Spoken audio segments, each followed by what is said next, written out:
ay rated SPG. Striktong patnubay at gabay ng magulang ang kailangan. Maaaring may masiselang tema, lengguwahe, karahasan, sexual, horror o droga na hindi angkop sa mga bata.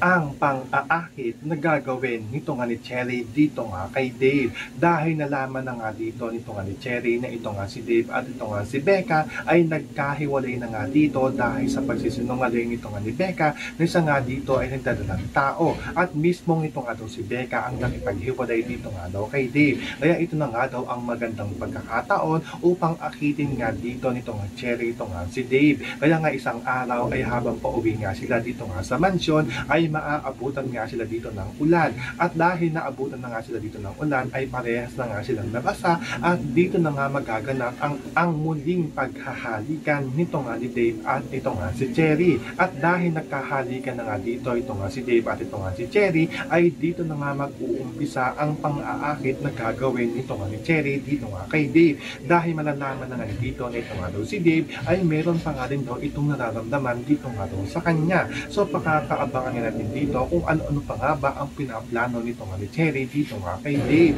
Yan ang ating mga pakakatutukan at pakakaabangan dito nga lang sa A Family Affair.